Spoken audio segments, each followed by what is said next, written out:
안녕하십니까. 오늘은 2강으로서 성경 종말론에 있어서 중요한 내용이 서론적으로 우리가 좀 잘 알아야 되는 부분이 있는데, 바로 그것이 성경의 역사입니다. 하나님은 창세기부터 요한계시록까지 인류 역사를 통해서 모든 것을 이룰 수 있는 그런 환경과 여건을 또 학문적으로 이렇게 말씀적으로 다 만들어 놨거든요.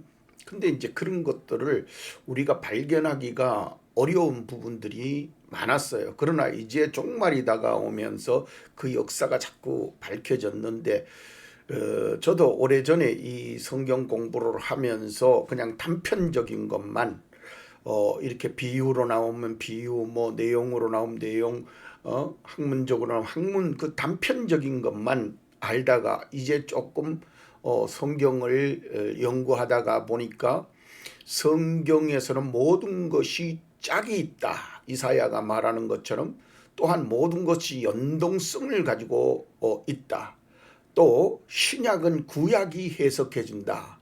이렇게 이제 얘기되고 있는데, 실질적으로 이제 그거를 실천하고 그렇게 볼 수 있는 눈이 된다라는 것은 쉬운 일이 아니거든요. 그래서 오늘 성경 말씀에 보면 어, 두 번째 이제 주제로서 신상, 다니엘서 2장에 가서 공부를 하는데, 이것이 그 중요한 이유는 뭐냐면 우리가 성경 전체가 어떤 구도를 가지고 만들어져 있는가 하는 걸 파악하는 게 먼저 되어야 나머지도 이렇게 그 우리가 공부하는 데에 빗나가지 않고 확실하게 공부하고 있다. 중요한 거는 지금 현재 학문을 연구하지 아니하고 일반 사람들이 그냥 그 성경을 공부해서 이단으로 빠지는 경우가 많아요. 특히 이제 기도하면서 뭐 하나님인데 받았다 하면서, 저도 이제 오랫동안 예수를 믿다가 보니까 많은 사람들이 그런 어떤 그 은혜를 끼치는 사람들이 있다 하면 쫓아가서 보기도 하고 했는데, 지금까지 그 사람들이 말한 내용들이 극히 맞은 예가 잘 없다. 그래서 어떤 사람들은 학문적으로 연구를 해서 많은 그 기독교 역사에 기여했는 사람들이 많죠. 그분들의 그 내용들을 봐보면은 참 훌륭하게 정확하게 자기가 해석해야 될 부분까지만 딱 해석을 하고 딱 멈춘 목사님들이, 신학자들이 많아요. 그래서 야, 어떻게 이렇게 했을까 할 정도로, 그래서 오늘 성경 말씀의 이 신상 2장을 다니엘서 2장 신상을 보면서 우리가 성경적으로 하나님이 보여준 만큼만 우리가 한번 보도록 하겠습니다. 그래서 여러분들이 이 내용을 잘 봐보면은 어떤 내용이 있는가. 자, 다니엘서 2장으로 가보겠습니다. 이 2장의 내용을 봐보면은 다니엘서 2장 31절 내용이 많기 때문에 제가 밑에 아주 요지만 가지고 말씀을 드리는데, 여기에서 이제 느부갓네살 왕이 꿈을 꿨는데 신상이 보였어요. 근데 그 신상이 뭔지 잘 모르겠더라고. 그래서 이제 자기네들 밑에 있었던 그 신적인 연구를 하는 제사장들이 있었죠. 그 이제 그들에게 내가 이 꿈꾼 꿈을 해석해달라 그랬더니 꿈이 뭔지를 좀 알려달라 그럽니다. 그런데 그걸 잘 몰라가지고 이제 쩔쩔매는 내용이 나오는데, 그때 이제 다니엘이 나타나서 이제 하나님 앞에 그 받은 것을 가지고 느부갓네살 왕 앞에서 설명을 합니다. 왕이여, 왕이 한 큰 신상을 보셨나이다. 그 신상이 왕 앞에 섰는데 크고 광채가 득심하며 그 모양이 심히 두려우니. 그러니까 이 중요한 거는 여기에서 무슨 말씀을 잘 봐야 하느냐 하면은, 이 내용이 실질적으로는 이게 뭐야? 일반적으로 학문 공부한 사람들, 얼마 전에 보니까 뭐 우리나라에서 말 잘하고 유명한 그런 사람이 강의를 하면서 성경은 뭐 사랑이 아니냐 하고 뭐 성경의 역사가 어떻고 그러면서 그 역사적으로 남는 것, 그 이제 겉으로 문자적인 해석으로서는 그분이 잘할 수 있죠. 그런데 그 문자적인 것만 갖고는 성경이 답을 결론을 내릴 수가 없어요. 하나님의 의도가 나타나지 않는 거기 때문에. 자, 그래서 두 번째 여기에 보면은 우상의 머리는 정금이고 가슴은 가슴과 팔은 은이고 배와 넓적다리는 노시다. 그 다음에 종아리는 철이고 그 발은 얼마는 철이고 얼마는 진흙이다. 이거를 갖다가 이제 여기에서 해석을 해놨어요. 이게 뭐다 이렇게까지 말하시면서 설명을 다 해놨어요. 그런데 이제 그 해놓은 게 문제가 아니라 그 해놓은 것 다음에가 문제가 무엇이냐 하는 것이거든요. 그럼 하나님이 이 모양이나 그림을 보여주려고 이 다니엘서를 기록했겠습니까? 다니엘서가 우리하고 지금 간격이 2500년 전 이야기인데 이 이야기를 갖다가 우리가 예수 믿는 믿음의 성경이라고 해서 가르치면은 그 참 좀 안 맞는 부분이 있지 않겠습니까? 근데 하나님의 의도를 나누면 전혀 그런 게 아니라는 거죠. 자, 그래서 이 내용을 잘 보시고 이 성경 구절을 가지고 다니엘서 2장 전체가 해석되는 데는 요 내용을 가지고 뭐 그 일어나는 사건에 대해서 설명을 하고 있습니다. 그래서 요 내용을 잘 기억하면서 한번 뒤에 가서 이거를 해석해 보도록 하겠습니다. 자, 그러면 우리가 이 성경적 종말론에서 중요성이 무엇을 가지고 있느냐 하는 것입니다. 중요성은 제가 늘 말씀드리지만은 이 종말론의 중요성은 미혹과 분별과 때입니다. 미혹은 예수님이 제자들이 물었을 때에 제일 중요한 문제가 마지막 때에 무엇입니까? 마지막 때에 어떤 일이 있겠습니까? 제자들이 물었을 때에 예수님이 첫 마디가 미혹이라고 그랬습니다. 미혹. 첫 마디가 미혹입니다. 그래서 이 미혹에 대해서 예수님이 저도 이거를 이해를 잘 못했죠. 아유 그냥 뭐 말씀해놨겠다 이렇게 생각했는데 제일 첫 번째 나오는 게 미혹. 종말에 가서는 전체가 적그리스도인 거짓 선지자든 선지자는 전부 다 미혹하는 자들이 나와가지고 진짜 주의 종들은 그렇게 많지 않다는 거예요. 왜냐하면 구약의 역사에 보면 에레미야서에 보더라도 거기 수많은 선지자가 있었는데 에레미야가 그러니까 에레미야가 토굴에 갇혀가지고 그 옷이나 뭐 정말 뭐 제대로 입었겠습니까? 완전 거지 새끼죠. 그러니까 사람들이 무시하는 거예요. 에레미야를 뭐 전체가 무시하고 하나니아하고 비교를 한다 그러면 아마 옷 입은 걸로 하면 하나니아는 거대한 홍포를 거쳤을 가능성이 있고 에레미야는 그 누대기에 옷에 흙과 이런 누대기 언제 빨아 입거나 옷을 갖다가 누가 준 사람이 있어야죠. 그래서 내가 에레미야가 결혼했나 그 살펴봤는데 에레미야가 결혼했다는 말이 없어요. 그러니 누가 뒤치다거리랬겠어요. 완전히 그냥 노숙자 중에 노숙자죠. 그랬기 때문에 에레미야 말을 안 믿는다는 겁니다. 지금도 똑같아요. 앞으로 참 거대한 뭐 모양 있는 목사 찾아다니는 사람은 천국 갈 생각 말아야 돼요. 그래서 가난한 자와 부자가 천국을 갈라 그러는데 부자는 주님 말씀하잖아요. 약대가 바늘 끼러 나가는 것 같다. 천국 가기가 그리고 어렵다는 겁니다. 똑같아요. 지금도 여러분들 지금 조금만 교만하면 절대 이 종말로는 안 보입니다. 조금만 어깨에 힘주면 정말로는 안 보인다니까요. 사회가 지금 얼마나 이 평범한 어떤 일상에 흐르는 물에서 어떤 뭐 특별한 게 없어요. 점점 더 나아져가고. 그래서 여러분들 잘 보세요.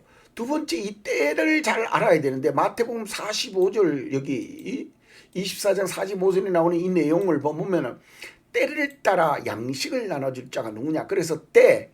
근데 이 때가 성경에서 제일 많은 단어로 저는 알고 있습니다.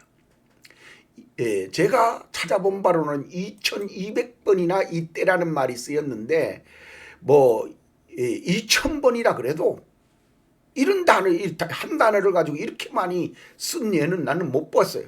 다른 구절이 있다면 좀 가르쳐 주십시오. 못 봤어요. 그리고 나서 16장 3절에 가서는 하나님이 예수님이 그러죠. 너들 날이 붉으면 내일 어떻다 그러고 아침에 날이 어떻다 그러면은 오늘 비가 오겠다 그러고 그러잖아요. 근데 그런 것 같이 그 끄트머리 가서 뭐라 그러냐, 이 시대에 지금 현재 그 나타나는 날씨의 징조는 날씨의 그 표적은 알면서 이 시대의 표적은 모르냐? 그러니까 시대의 표적을 알아라 이 말 아닙니까? 그러니까 이게 시대의 표적을 분별할 줄 알아야 된다. 이 세 가지가 제일 종말을 할 때 중요하지 않나 저는 이렇게 보고 있습니다. 각자가 뭐 다르겠지만은 그래서 이런 걸 알려면은 마태복음 10장 16절에 주님이 말씀하신 것처럼 이 두 마디 뱀같이 지혜롭고 비둘기같이 순결하라. 이 순결성을 갖추지 못하면 예수 믿는 순결성이 없는 사람은 뭐 자기가 방탕한 생활하면서 성경이 뭐 자기 눈에 들어오겠다. 원문적으로는 잘 할 수 있죠. 누가 요새 보면은 이제 히브리어 헬라어의 원문을 가지고 분석하는 사람인데 그거 물론 그 부분에 대해서도 많은 그런 이해력을 가질 수 있고 믿음을 취득할 수도 있습니다. 그러나 거기에서 더 중요한 것 예수에 대한 성경이 예수님을 깊이 알아라 그랬는데 예수님을 깊이 아는 데는 꼭 그거 갖고 되지를 않는다는 거죠. 기도와 믿음이 있어야 되고 모든 게 조화를 이루어야 된다. 여러분들이 그 어른들 말에 니도 자식 낳아봐야 부모의 마음을 안다 이런 말이 있습니다. 그런 거와 마찬가지로 내가 그 예수님의 그런 마음과 그런 환경에 십자가를 지는 그 고난 사람들을 위해서 예수님은 대속물로 주어졌던 것처럼 우리가 예수님의 대속물처럼 자기가 삶을 살지 아니하면 그 은혜를 모릅니다. 그래서 부모 마음을 알려면 부모가 돼봐야 돼. 나도 젊을 때에 이게 맞나 저게 맞나 그러다가 어느 날 보니까 부모님들 다 돌아가시고 이제 내가 어른이 돼 있는데 내가 이제 나이 먹어보니까 우리 어머님 우리 어르신들이 어떻게 됐는가 이제 마음을 조금 알겠는 거예요.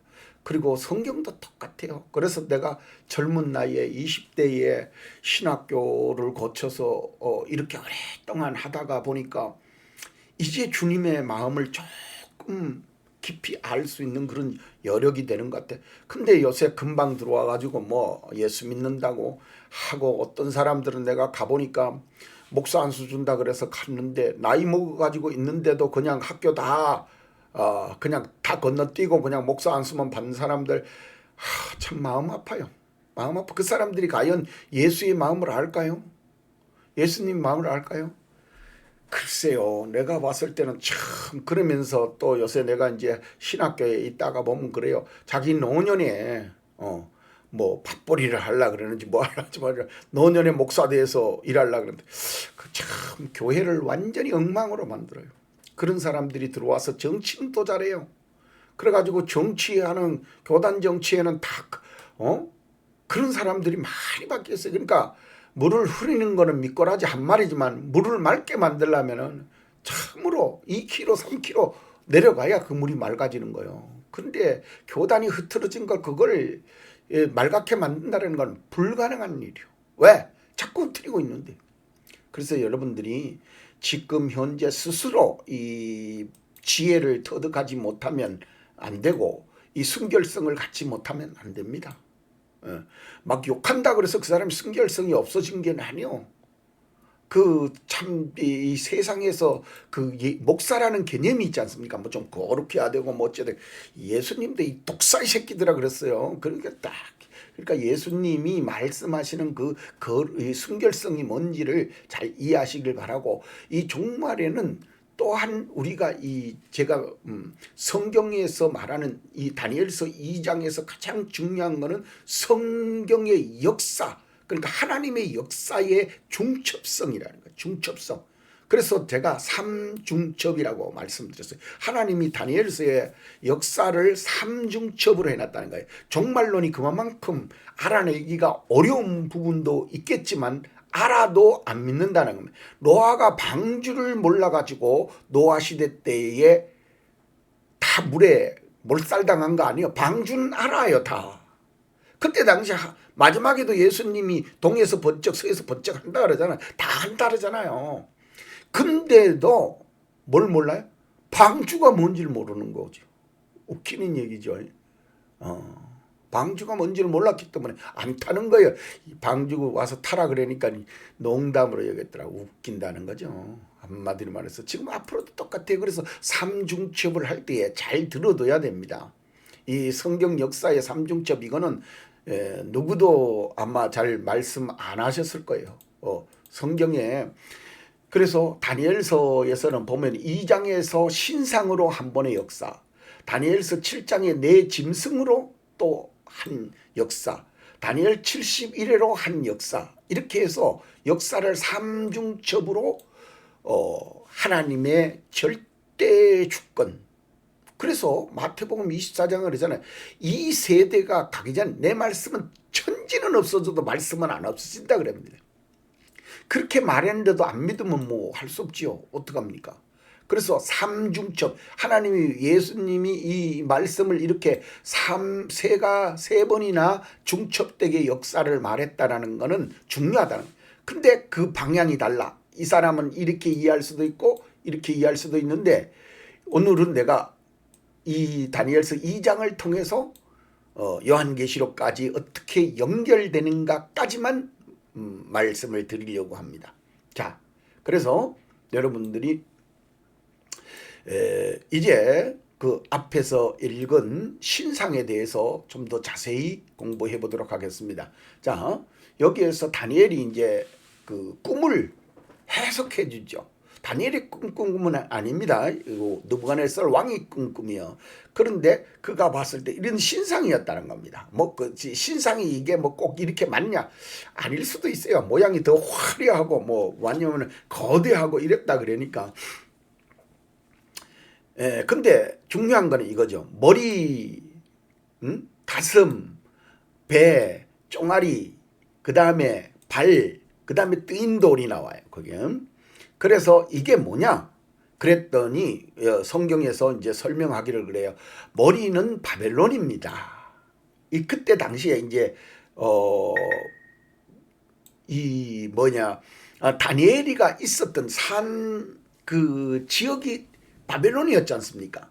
그러니까 바벨론에 살고 있는, 지금 포로로 잡혀가서 바벨론에 살고 있는 거예요. 그러니까 바벨론에 살면서 이제 그 바벨론이 금이다, 화려한 나라다, 이렇게 이제 이야기한 거예요. 그러니까 느부갓네살 왕이 고맙다, 그러면서 총리로 발탁이 되죠. 여기서 이 꿈을 해석을 해주고 나서 총리로 발탁이 됩니다. 자, 그러면 다니엘 당시에는 이 바벨론이었지만 그 다음에 이제 설명하기를 뭐라 그러냐면은 바벨론이 없어지나 그 다음에는 이제 왕만 못한 나라가 나타나는데 은으로 나타난다는 거죠. 금보다는 은이 좀 싸잖아요. 그래서 이제 가슴과 팔, 그래서 메대와 파사로 나누어져 가지고 제국이 되죠. 나누어졌는데도 제국이요. 그래서 이후에 등장할 것입니다. 이렇게 얘기를 해줬고, 그 다음에 이제 세 번째 나타나는데 여기에서는 놋배와 넓적다리 이렇게 했는데 여기는 헬라어 제국이죠. 헬라 알렉산더는 그 우리가 잘 아는 대로 난 알렉산더가 뭐 한 지금으로부터 300~400년, 400~500년 처음에 그렇게 초등학교 때 그래 알았어요. 근데 알렉산더가 많이 나오잖아요. 근데도 지금으로부터 2000년 전 사람이야. 그러면 이순신 장군은 뭐 지금 500년 전 사람인데 우리가 더 잘 알아야 될 텐데 알렉산더를 더 잘 알아요. 그러니까 이제 여기에서 이제 알렉산더가 죽으면서 내 나라로 쪼개지죠. 이게 이제 염소라고 하는 것이 뒤에 8장에 이런 데 나옵니다. 그래서 그런 것 속에서 우리가 설명을 할 수 있는 거죠. 그 다음에 이제 종아리가 나오는데 이건 로마 제국이다. 이렇게 뭐 철같이 강하다. 근데 여기에서 중요한 것 한번 보면 여기 금, 은, 노, 철, 돌 이런 게 전부 다 딱딱하고 철 같은 나라로만 여기에서 주어졌다는 거죠. 돌은 하나님의 나라입니다. 이거는 세상 나라가 아니고. 그래서 이제 철들 같은 세상에 있는 나라들이 이렇게 강하게 보여 사람 쪽에. 왜 이런 걸로 보였을까요? 철, 롯, 은, 금. 세상의 나라는 잔인한 겁니다. 이 가슴이 없어요. 여러분들 잘 아는 대로 뭐 지금 요사이도 트럼프하고 국제사회가 논해질 때에 하는 말이 항상 그러죠. 국제사회는 냉정하다. 그런데 국제사회가 이랍니다. 쎄해. 심장이 없어. 진짜 정치하려고 그러면. 자, 그래서 세계의 역사는 하나님의 계획 속에 진행된다. 우리가 잘 기억해야 되는 게 보편적으로 막 너무 악하고 1차 세계대전, 2차 세계대전 하나님이 있다면 이럴 수가 있느냐. 이제 그 유대인들도 마찬가지 2000년 동안에 그 히틀러에게 마지막 당하면서도 그런 말들이 그 영화 보면 많이 나옵니다. 어찌 하나님이 참 그러죠. 그래서 그런 모든 것을 어떻게 보면은 사람이 역사를 만들지 않는 것처럼 보일 수가 있어요. 그런데 성경을 읽어보면 참 그 잔인성도 하나님이 만들어내는 걸로 보여져요. 그래서 여기에 그 종아리 같은데 이제 철로 나오는데 막 신속하고 또 이 잔인하고 이런 성질을 가지고 나온다고 말씀하고 있어요. 그래서 이제 하나님의 계획, 이걸 공부를 해보면은 역사가 하나님의 스토리, 하나님의 이야기로 만들어져 간다. 그렇게 확신할 수 있는 내용이 나와요. 자, 그 다음에 인간 왕국은 한계가 있지만 하나님의 나라는 영원해진다 하는 것이 여기에 뜻이라는 거죠. 그리고 나서 이제 하나님의 나라로 다시 들어가는데 참 이거를 갖다가 우리가 이런 모든 것을 보면서도 모르는 게 많습니다. 왜 그러면 여기에서 어떤 사람들은 왜 그러면 하나님이 전능한데 사탄을 없애버리면 되지 않냐? 창세기에서부터 없애버리면 되잖아요. 근데 그걸 어떻게 알아요? 그래서 그런 어떤 하나님에 속한 것에 대해서는 생명도 그러잖아요. 내가 한번 늘 말씀드렸던 내용 중에 하나인데 우리가요. 내가 밭에 가서 만약에 사과나무를 심어 놓으면 그 흙에서 사과가 나와. 옆에다가 배나무를 심으면 배가 나와. 감나무를 심으면 감나무. 근데 저쪽에 갖다 수박씨를 심었더니 수박이 나와. 근데 내가 가만히 생각을 해봤어요.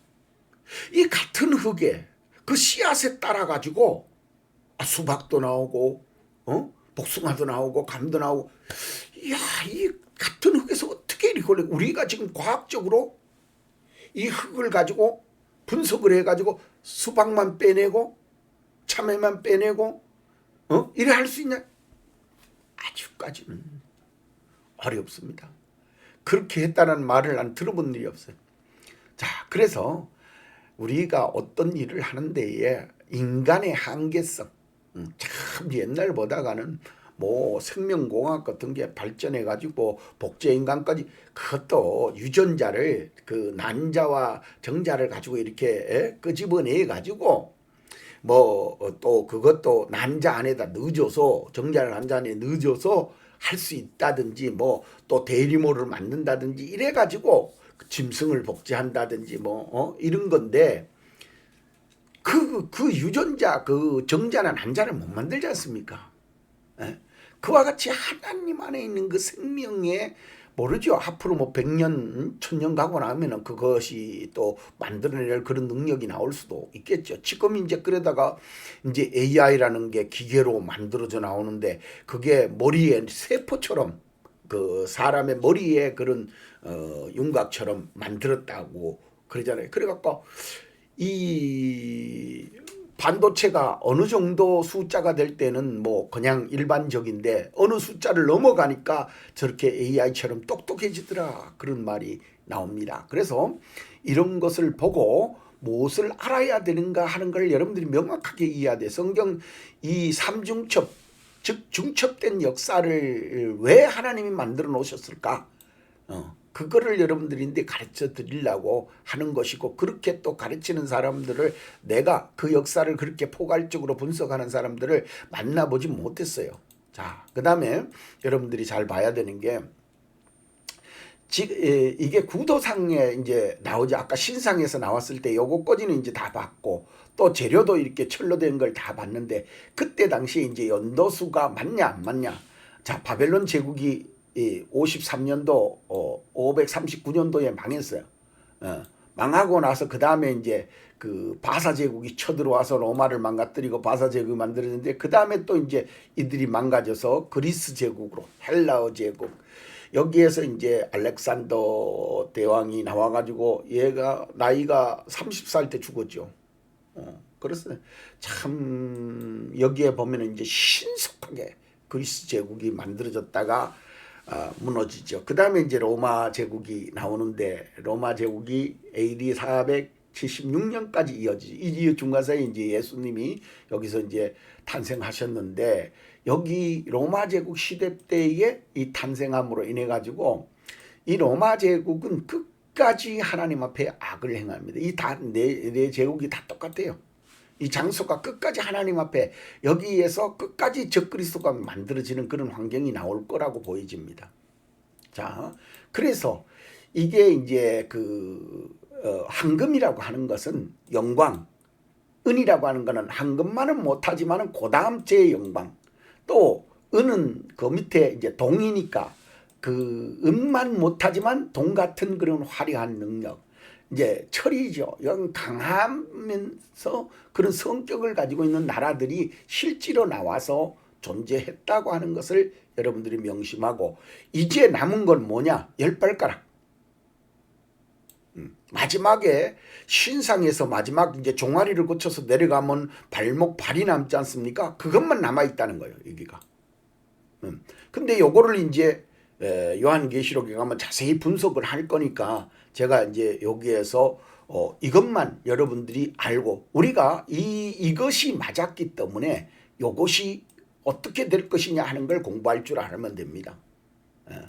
그래서 여러분들이 있는데 내용을 뭐 자세히 말씀을 드리면 그 나름대로의 내용이 있겠지만은, 자, 여기에서 봐도 지금 현재 제가 금머리, 가슴머리, 가슴과 팔, 이 내용에 대해서 자세히 설명을 해놨는데, 이건 여러분들이 좀 공부해 보시고, 이 바벨론의 영광과 여기에 나오는 페르시아 제국에 대해서, 페르시아 제국 지금 지중해 지역 둘레가 전체다가 그 페르시아 제국이죠.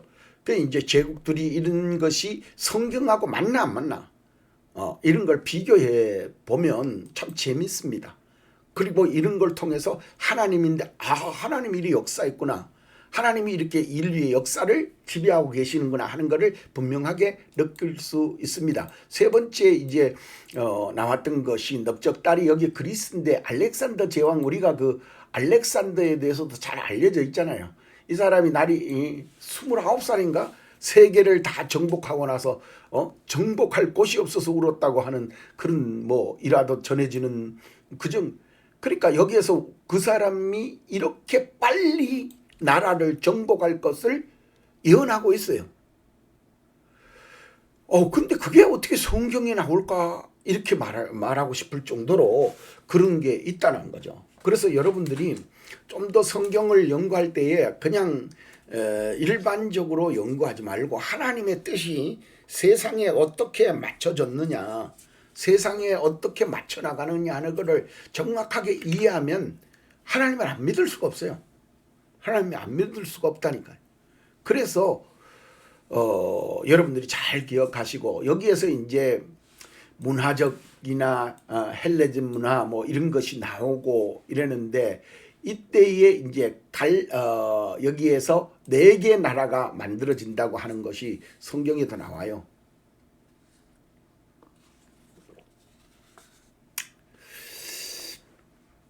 자, 그 다음에 한번 봐보세요.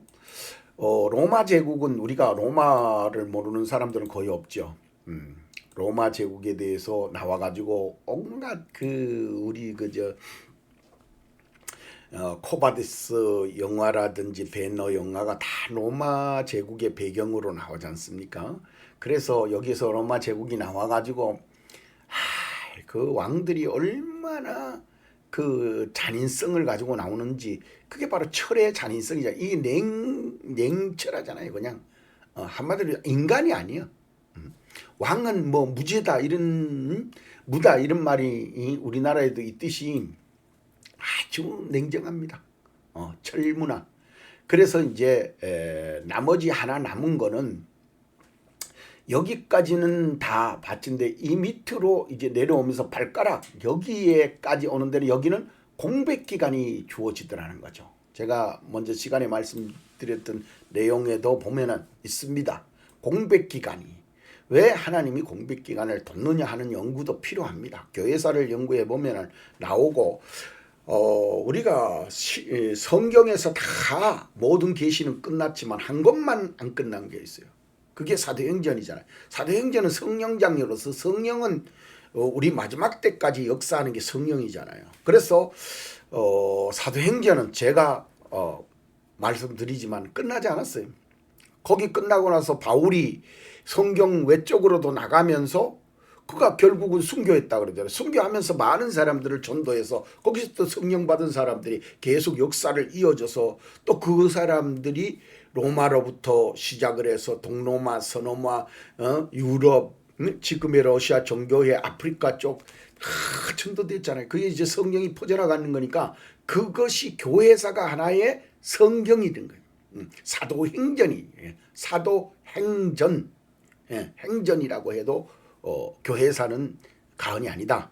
이렇게 말씀드릴 수가 있겠습니다. 근데 마지막에 나타날 중요한 특징이 뭐냐 그랬더니 발가락, 발과 발가락, 그리고 토기장이의 진흙, 철, 얼마는 철이고 얼마는 진흙이다. 이렇게 마지막에 나타나는 건 이게 섞여져 있다는 겁니다. 근데 이제 이게 우리가 이제 공부해야 될 중요한 내용이죠. 그래서 이 앞에 거는 여러분들이 공부해 보면은 맞나 안 맞나 알 수 있어요. 다니엘서 2장을 가지고 역사 공부를 해보세요. 그러면은 맞나 안 맞나 알 수 있잖아요. 근데 그것의 역사 기간이 그것도 거의 1000년이거든요. 로마가 이제 망할 때까지를 본다 그래도 그때 뭐라 그럴까 예언해 놓는 내용 속에서 약 1000년간의 기간을 하나님이 예언한 그대로 나라가 만들어졌고 이제 마지막 이제 발과 10발가락을 이루기 위한 데까지 간다 그러면 지금 현재까지니까 2500년 전 얘기가 되는 거죠. 기간이. 그러니까 사람들이 믿기가 참 어려워요.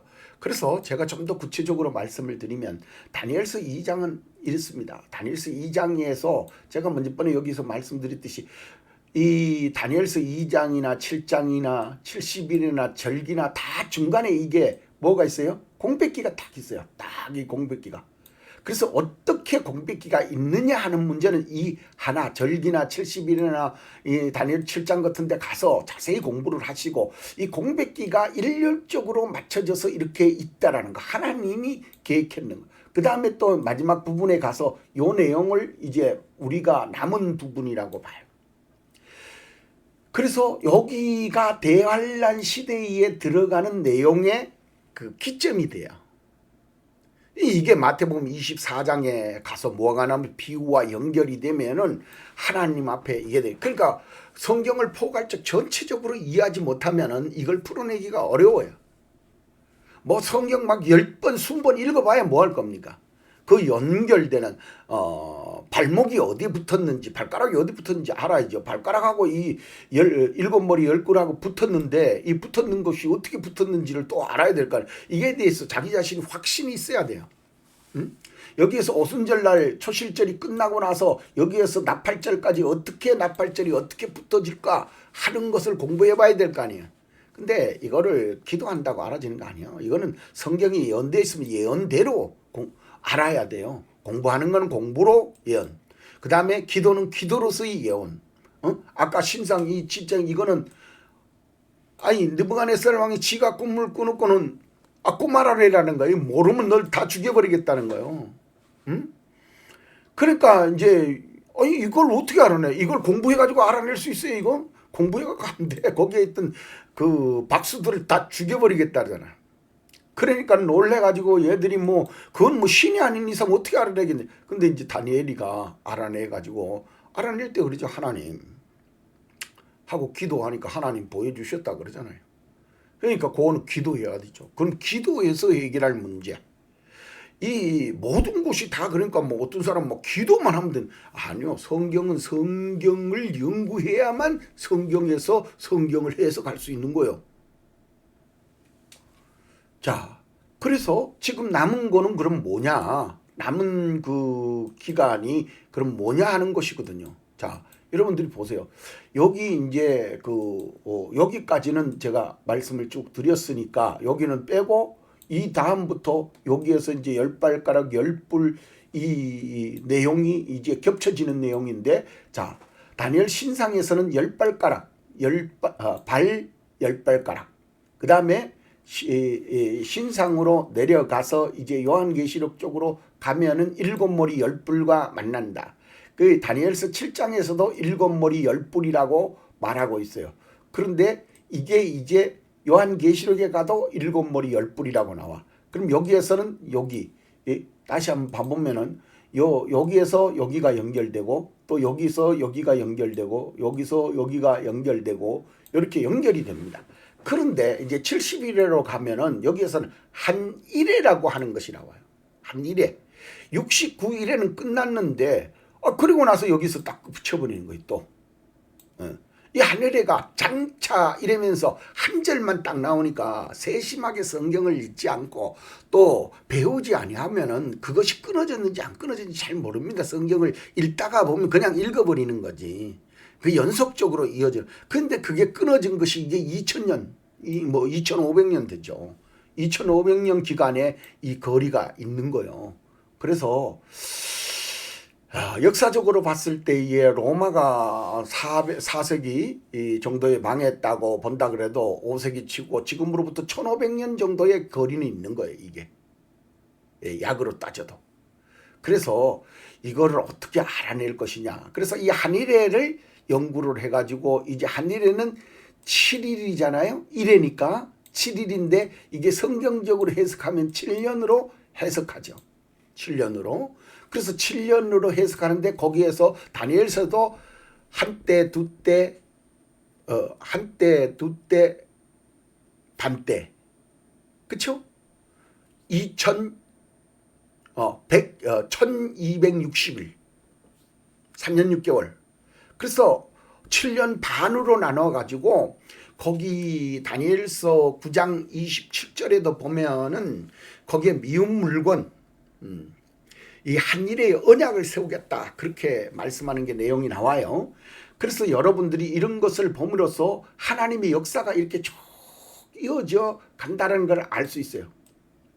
그래서 제가 오늘 설명드리는 것은 이 다니엘서 2장의 내용이 10발가락으로 연결되어서 인류의 역사를 이어오면서 제가 분석해 보기로는 다니엘서 요한계시록 17장과 연결이 되는 것이 다니엘서 2장의 속성이더라는 거죠. 내가 여기 지금 붙여놨는데 속성. 분명히 이해를 하셔야 되는데 속성. 뭐 로마가 이때 나오는 건 아니잖아요. 근데 로마의 속성을 띠고 여기에 나와요.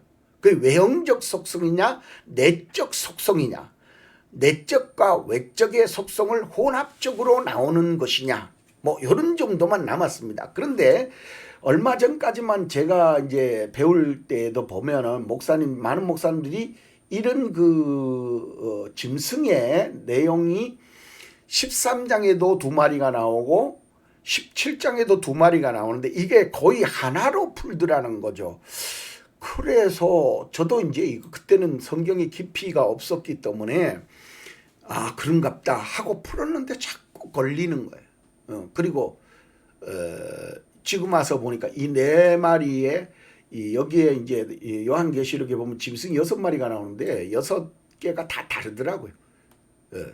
6장에도 있고 11장에도 있는데 그 짐승들이 무조경에서 올라오면 막 다 똑같다 이렇게 생각을 했는데 아니요, 다 다르더라는 거죠. 그 성격을 달리하고 그 시대를 달리하더라고. 그래서 여러분들이 오늘 이제 연결되는 거는 이 17장으로 가야 되는데 요거는 이제 요한계시록에 가서 설명을 드리면 되겠지만은 여러분들이 이 가는 과정에 대해서 여러분들이 조금 더 이게 맞냐 하는 거를 알아야 될 거 아니에요.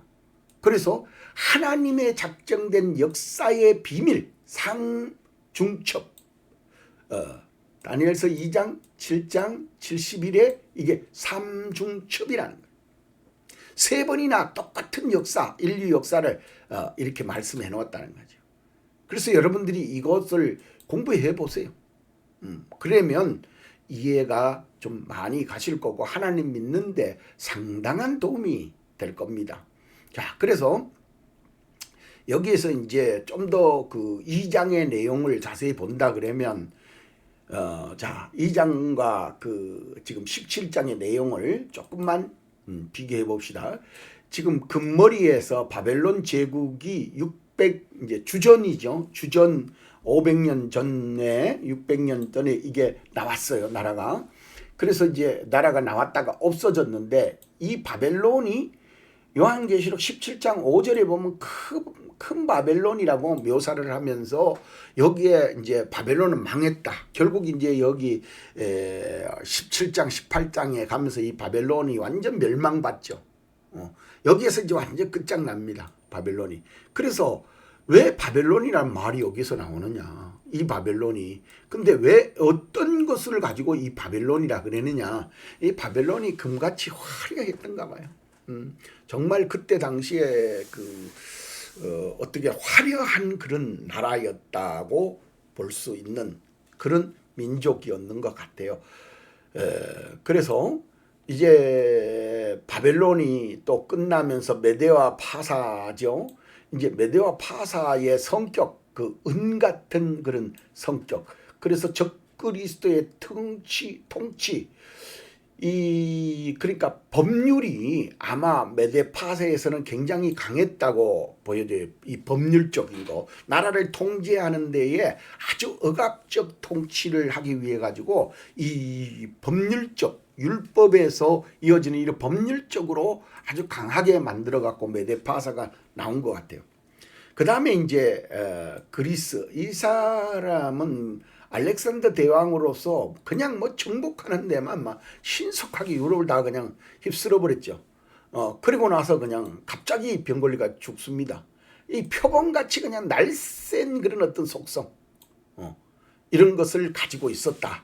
그 다음에 이제 로마 같은 데도 마찬가지 주변에 뭐 로마에도 덤빌 자가 없을 정도로 그냥 강한 그런 이미지를 띠면서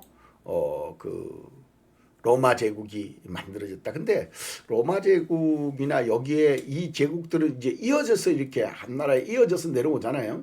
내려오기 때문에 이게 이제 연속성을 가지고 이렇게 내려왔는데, 그러니까 이게 뭐 다른 어떤 뭐 미국 여기 이제 유럽 쪽에 있다가 뭐 여기가 뭐 저 남미가 되고 뭐 북아프리카 되고 북아메리카 되고 이러는 게 아니야.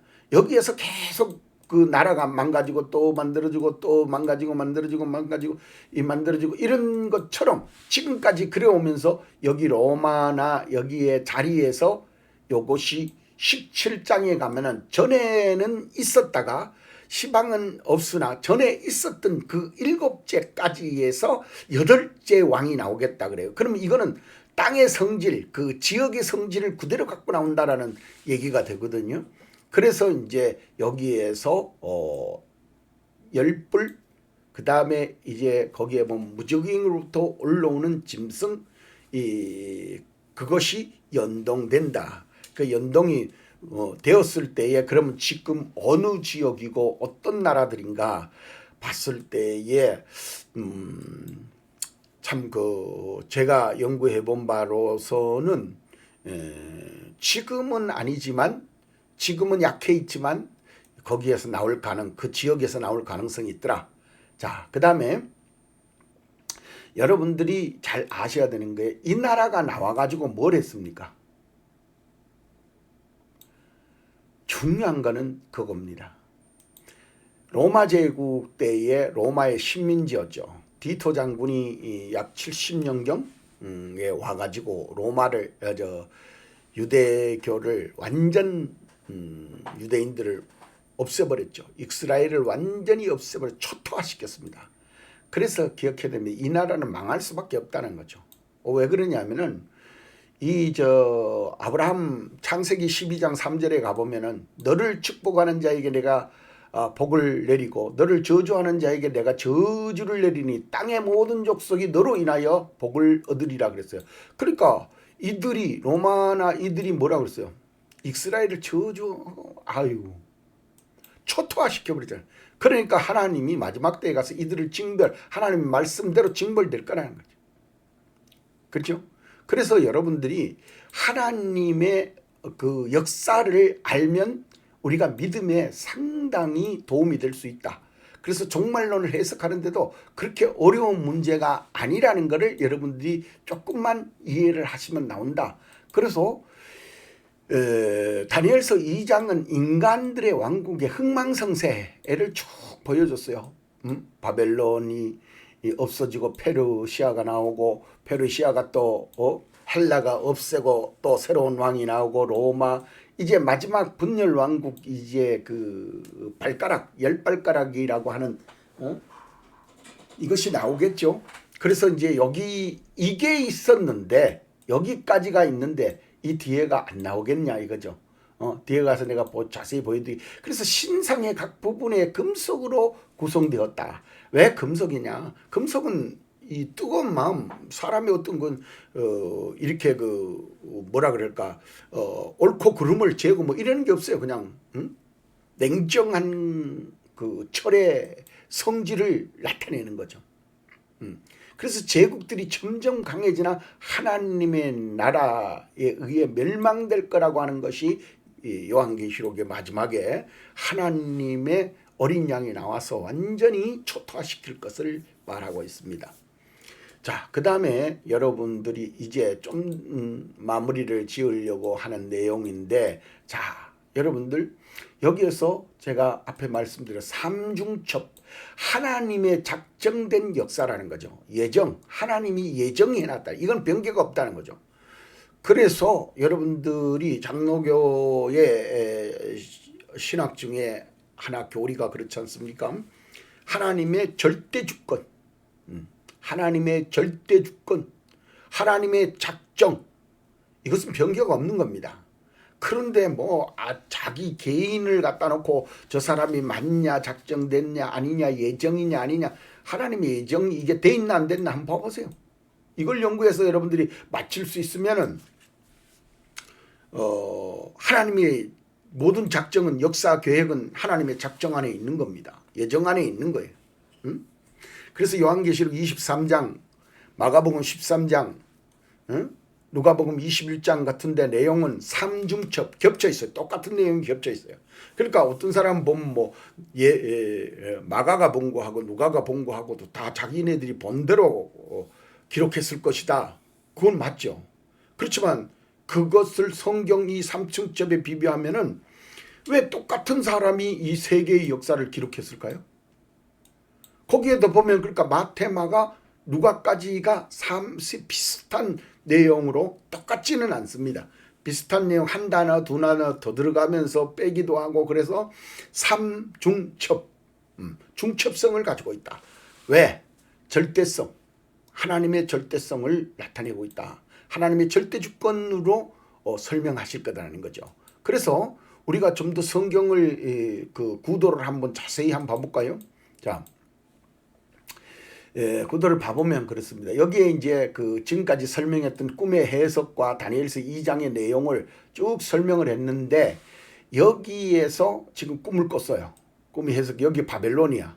그런데 바벨론으로서 쭉 내려오면서 여기 이제 로마가 여기 들어섰죠. 여기서 들어서서 여기서 예수님이 십자가를 지고 돌아가시면서도 한 400년 정도 지속해서 로마가 있습니다. 지역에서.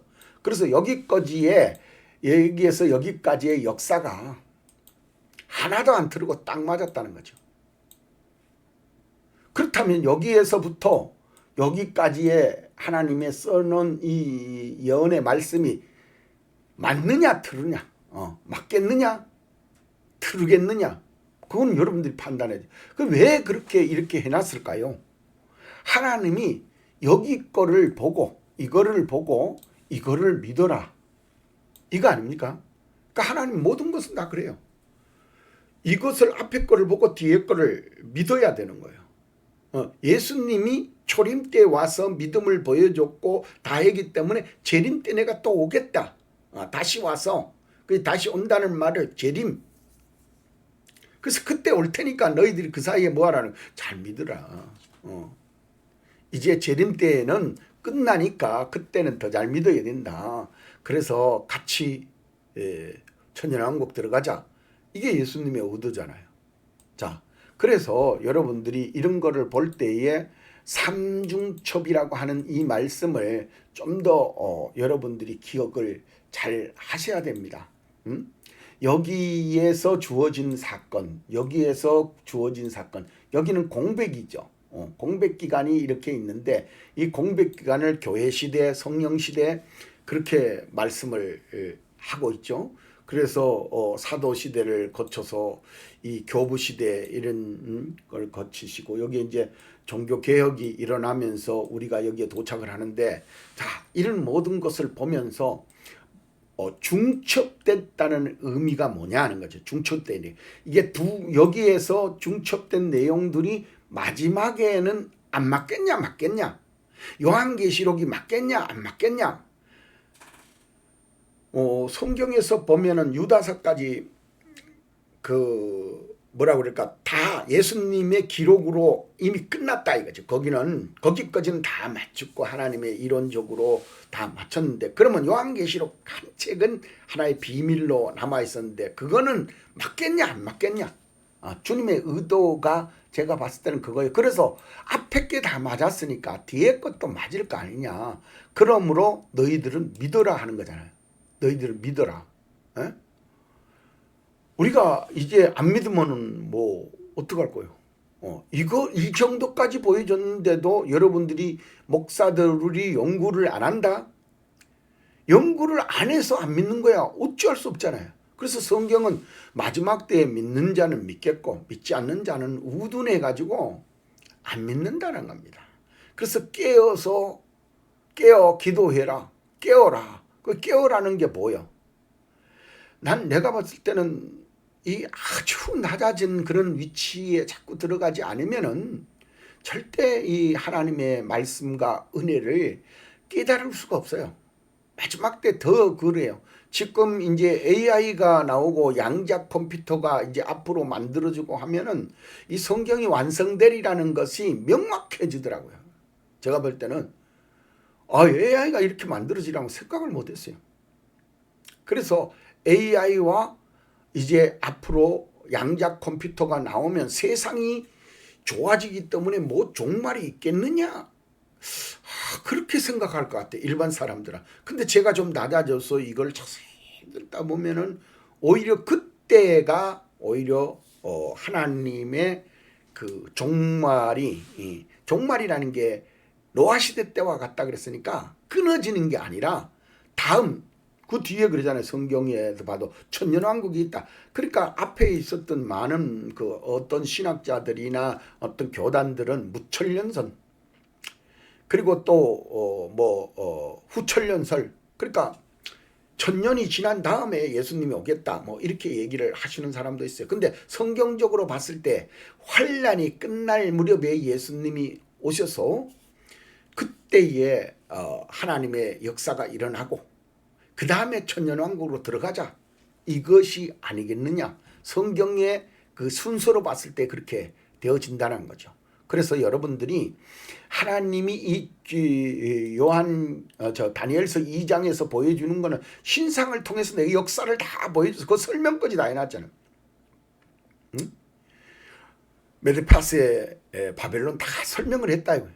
그런데 그 이후에는 그러면 똑같이 안 맞아지겠냐는 거지. 성경이 얘기가 그 질문하는 거예요. 다음에 안 맞겠냐? 짝이 없는 게 없더냐? 있더냐? 이렇게 물어보는 거 아니야. 그 이제 그런 것도 잘 안 믿으니까 에스겔서 38장이 그러잖아요. 야 에스겔아 마른 뼈다귀가 어떠냐? 저게 살아나겠냐? 그러니까 지금 현재 에스라가 아유 참네 에스겔이 보니까 안으로 그게 맞나 그렇게 답하기가 어렵잖아요. 그러니까 주께서 하시나이다. 그랬더니 한번 네 명해봐라. 살아나라고 명령해봐라. 그랬더니 그 뼈다귀들이 전부 다 모이더라잖아요. 그러니까 우리가 봤을 때 똑같아. 지금 세상이 이런데 어떻게 종말이 되겠냐. 이런 시대에 이게 종말이 오는데 말이 맞냐. 이게 마른 뼈다귀 같이 도대체 믿음으로는 볼 수 없는 그 이 시대가 왔는데 맞겠냐. 그래서 하나님 그러는 거예요. 도적같이 임하겠다. 노아 시대 때와 같이 오늘까지도 날씨도 좋고 때도 좋고 먹고 마시고 시집가고 장가가고 아이고 사람들이 얼마나 좋은지 몰라. 근데 그 다음날 물이 쏟아지고 방주는 닫혔어. 쫓아가갖고 아마 방주에 가갖고 문 열어달라고 엄청 두들겨 쌌을 거라는 거예요. 내 생각에.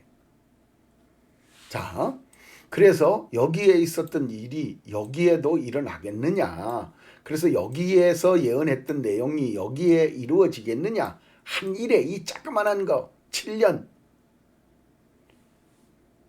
하여튼간 믿으세요. 믿으셔야 되는 것입니다. 그래서 여러분들인데 보여드리려고 했던 모든 내용들을 여러분들이 잘 보시고 임박한 종말, 종말이다. 그래서 임박한 종말이라 그래가지고 아무데 쫓아가지 마시고 성경에서 말한 대로 여기에 이 그리스도가 있다 저기에 그리스도가 있다 하여도 가지 마라 그랬는데 뭔 그리스도가 그렇게 많고 하나님이 그렇게 많은지 뭐 우리나라에 재림지가 50명이나 된대요. 아이 나 참내 환장하겠네. 뭐 그딴 사람들이 있는가 모르겠어요. 하여튼간에 그래서 제가 이 말씀을 잘 보세요. 때에 맞는 말씀, 때를 따른 양식, 하나님의 말씀이 지금 이 시대에 내게 주어진 그 말씀이 아니겠냐 해서 이 말씀을 전하는 것이니까 여러분들이 좀 들어보시고 다음 시간에는 제가 다니엘서 7장에 대해서 그러면 이제 두 번째 역사의 중첩에 대해서 말씀을 드릴 텐데 이 중첩된 역사를 잘 보시고 여러분들이 하나님이 이렇게 한 번으로 끊지 않고 다니엘서 70일에만이 아니라 이렇게 여러 번 강조해서 세계 역사를 그려놓으셨구나 하는 것을 깨달으면은 이때에 맞는 말씀이 양식이 여러분들의 것이 될 줄로 믿습니다. 지금까지 들어주셔서 감사합니다. 수고하셨습니다.